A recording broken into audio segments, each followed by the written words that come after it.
पतली गली से भागने का चरित्र छोड़ देना चाहिए राजनीतिक दलों को,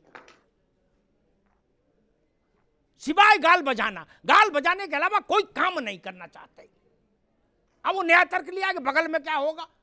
अरे छोड़ो, बगल में आग लगी, आप तो करके दिखाओ, हम आपका कलेजा तो नापे। तमाशाए मुल्क हो रहा पूरा। और एक बुनियादी बात कहता हूं राघवेंद्र बाबू, आप भी सुनो।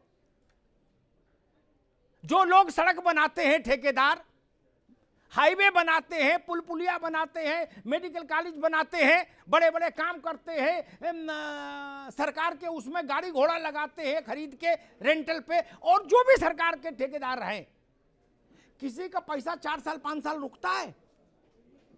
किसी को अपने पैसे के लिए हाई कोर्ट सुप्रीम कोर्ट जाना पड़ता है? नहीं ना। आप क्या करते हो सब लोग? 25% एडवांस वर्क ऑर्डर के साथ, है ना। और किसान का गन्ना तुलवा लेते हो, 4-4 साल वो टहलता है। नपना तो एक रखो जिससे बाकी ठेकेदारों को नाप रहे हो उसी से किसानों को नापो।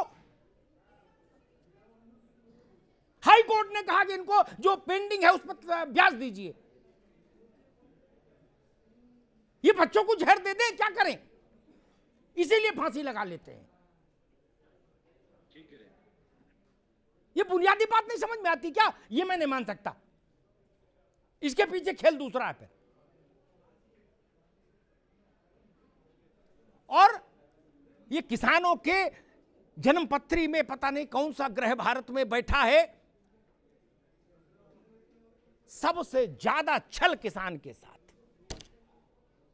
पूरे भारत का आजादी से बाद से अब तक का इतिहास देख लीजिए, अगर हर बार हर कदम पर हर डगर पर कोई चला गया तो वो किसान के नाम का ताबीज बनाकर हर नेता ने पहना, प्रधानी चुनाव लड़ने वाले से लेके और प्रधानमंत्री के चुनाव लड़ने वाले तक। और किसान क्या मिला? कापर करूं सिंगार पिया मोरे आंधर रे।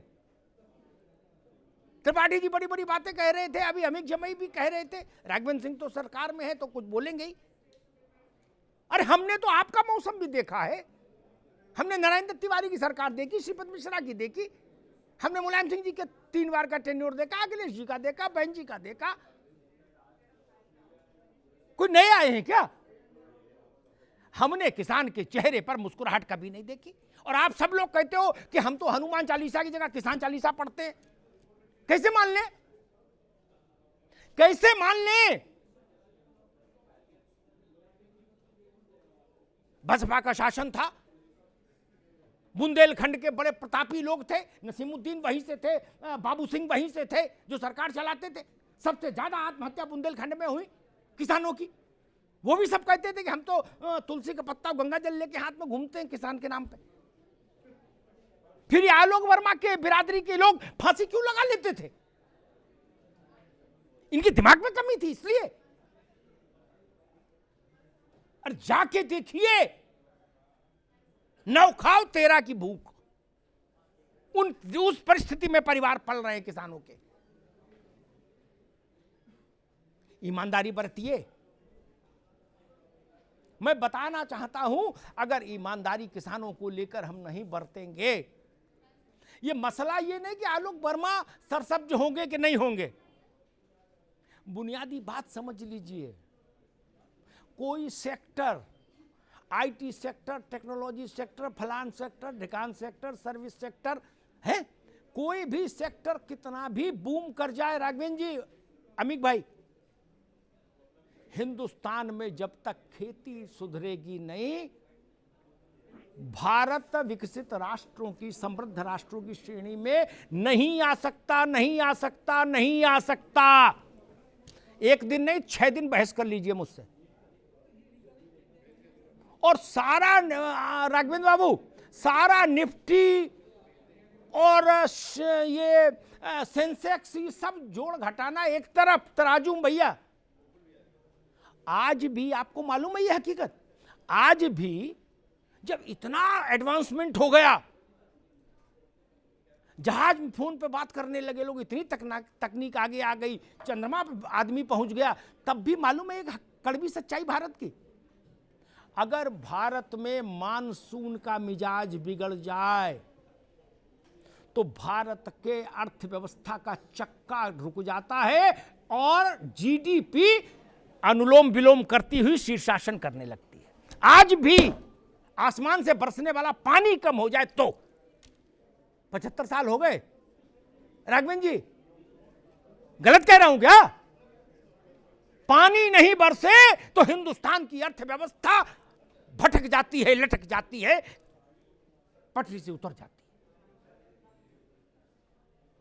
क्या समझ रहे हैं हम इस देश को?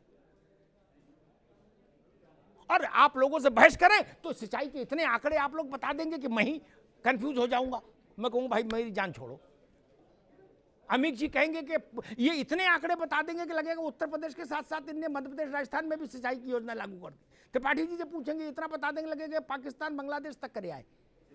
आपसे पूछेंगे तो आप तो फिर आप ही हो। तो मैं पूछ रहा हूं फिर ये ऐसा क्यों है कि आसमान से पानी बरसे तो भारत की खेती जो हो, इसका मतलब अभी तक जितना हुआ है वो ऊंट के मुंह में जीरा है। इसलिए मैं कहूंगा, अरे कोई दूसरे नहीं है ना, हमारे आपके घर के ही ना लोग हैं। कौन है किसान? हमारे चाचा हैं, ताऊ हैं, मामा हैं, मौसा हैं, फूफा हैं, वही लोग हैं ना।